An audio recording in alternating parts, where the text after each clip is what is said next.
On vient dans le nord, bah, il pleut un peu dehors et puis nous, on a quelques petites gouttes de pluie dans les yeux à chaque fois, quoi. C'est quelque chose qui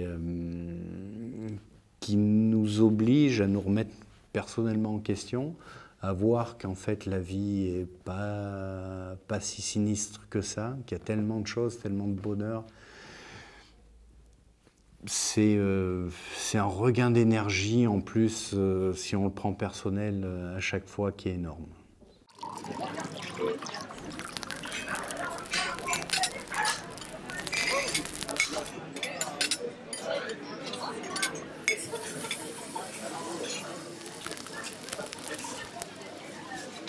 Alors je dirais qu'il y a une quinzaine d'années, j'ai gagné mon premier concours de cuisine, qui était un concours régional. Ça s'appelait le trophée régional de cuisine Nord-Pas-de-Calais. Et puis quand j'ai gagné ce concours-là, je me suis dit, mais c'est ça qu'il faut faire. Ça serait bien de monter un concours de cuisine pour des personnes porteuses d'un handicap. Euh, c'est vrai que moi, quand j'ai gagné ce concours-là, je me suis senti valorisé, j'avais des ailes dans le dos, je me sentais le plus fort. Pourtant, c'était juste un petit concours de cuisine régionale. Mais c'est vrai que quand on est jeune et qu'on gagne son premier prix, c'est extraordinaire, quoi. Je me suis dit, des équipes, je vais en trouver. Alors, faire venir des meilleurs ouvriers de France ou des grands chefs, un samedi dans le nord de la France, je pense que là, c'est mission impossible, j'y arriverai jamais. On a choisi un produit, qui était, je pense, le premier concours, le maroilles. Donc c'est un concours régional et puis on est parti, on a dit voilà, pendant 1 heure, vous faites un plat et puis on va essayer de trouver quelques partenaires pour des lots. Puis voilà, c'est vraiment en toute simplicité. Recherche de mécénat, etc. Donc là, ça a commencé à se compliquer un petit peu. Et un ou deux membres du jury, un meilleur ouvrier de France, un deuxième. Et au bout de la 5e édition, 6e édition, on a eu la chance de rencontrer Guillaume Gomez. Et il me dit, bah voilà, on aurait besoin d'appui, t'arrives, si toi tu viens, peut-être on va réussir à attirer d'autres chefs meilleurs ouvriers de France.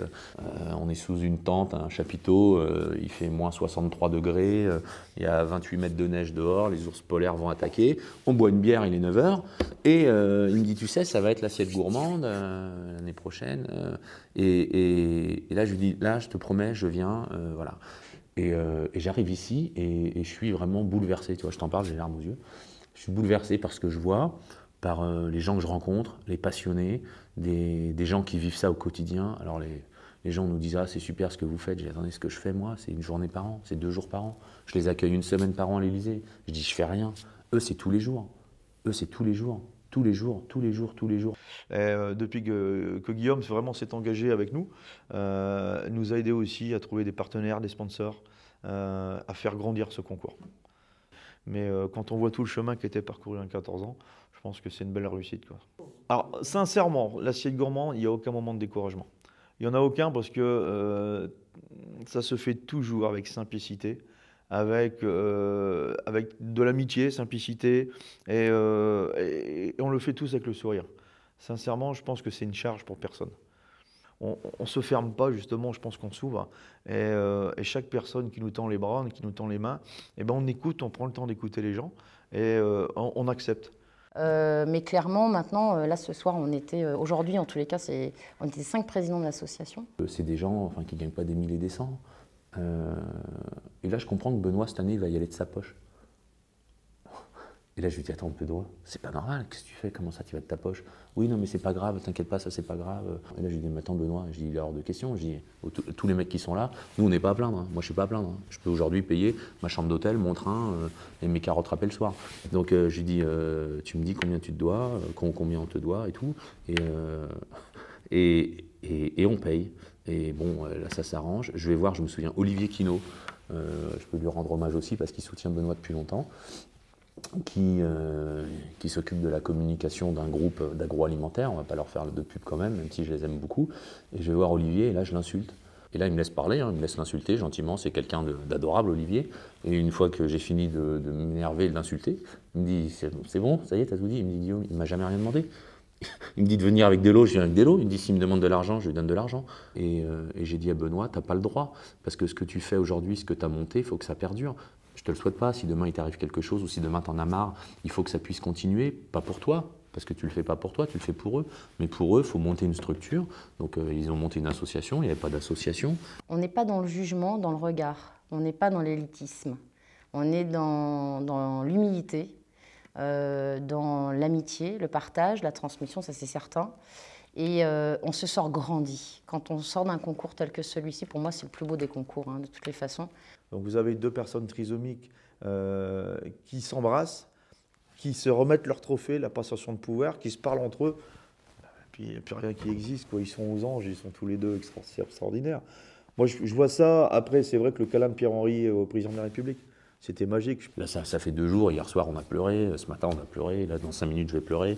Ce soir, à la remise, tout le monde chiale. On est vraiment, enfin, les sentiments sont voilà à fleur de peau. C'est des gens qui jouent pas. Pierre-Henri, le matin, quand il me serre dans ses bras, quand il est content de me voir, il est content de me voir. S'il n'est pas content de me voir, il me dit je suis pas content de te voir.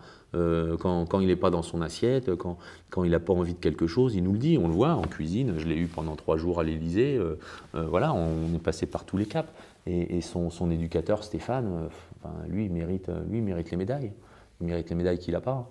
Et là, on rencontre Roselyne Bachelot, qui a été décriée par tout le monde, à qui, si je peux lui rendre un petit hommage, c'est celui-ci.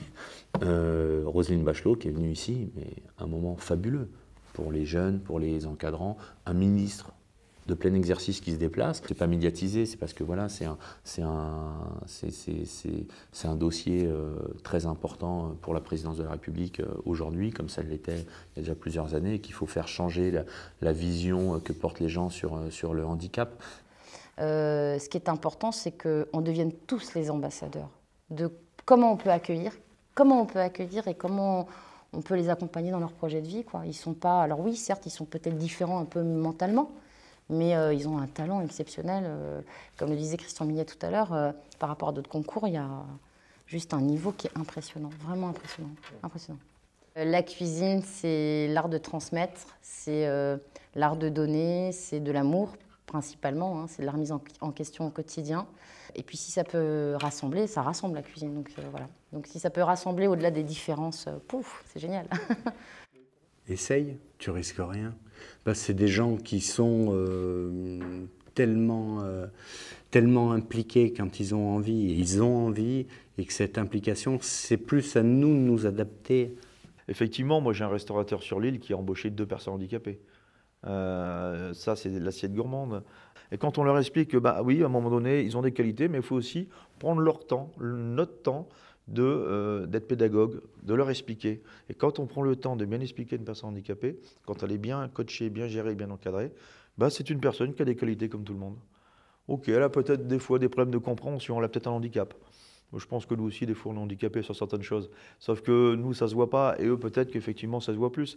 Mais à travers ça, je pense qu'ils ont des qualités énormes. Au final, on a peur, pas peur du handicap en tant que tel, c'est peur de comment appréhender, comment pouvoir encadrer, s'occuper d'une personne et l'accompagner dans sa démarche. C'est pas du tout, c'est pas la crainte, c'est pas, j'ai pas envie, c'est juste la peur. C'est comment je vais pouvoir faire. Pour eux, ça va très bien. Hein. Pour Louis, pour Pierre-Henri, eux, leur handicap, ils vivent avec, ils le vivent, ils sont heureux, ça va très bien. C'est la vision qu'en ont les autres qu'il faut changer. Voilà, donc c'est le regard qu'on porte sur le travailleur handicapé, qu'il faut, sur l'handicapé en général, de toute façon, qu'il faut changer. Donc voilà, c'est des petits pas comme ça qui font avancer les choses. La seule chose qui nous manque, je pense que c'est la reconnaissance de la presse. Je travaille vraiment pour la presse. Pour nous, l'objectif, c'est de valoriser le travail des personnes handicapées dans la restauration. Pour valoriser, il faut diffuser à tous les professionnels, leur montrer les assiettes, leur montrer tout ce qu'ils ont fait, montrer que le jury qui est présent a fait quand même le déplacement de très loin pour venir justement juger de leur qualité et capacité. C'est tout ce qui nous manque. Je dis, mais c'est quand même dommage qu'au bout de 14 ans, c'est un concours qui est unique en France, qui est unique en Europe, qui est unique au monde, et il n'y a pas un média national qui bouge son cul pour se déplacer. Ils veulent tous venir voir le petit Pierre-Henri, le petit trisomique qui est en cuisine à l'Élysée. Et je veux dire, venir voir ici ce qui se passe, le concours, voir les gens qui les encadrent tout au long de l'année, qui se battent, les associations de parents, des gens comme Benoît qui, depuis 14 ans, font ça ici à Sainte-Marie, à Bailleul. Là, il n'y a personne pour se déplacer. C'est vrai que ça, c'est l'être humain, de toute façon, on le sait. Mais du coup, ça fait du bien d'être avec des gens bien, avec de vraies valeurs et d'être ici.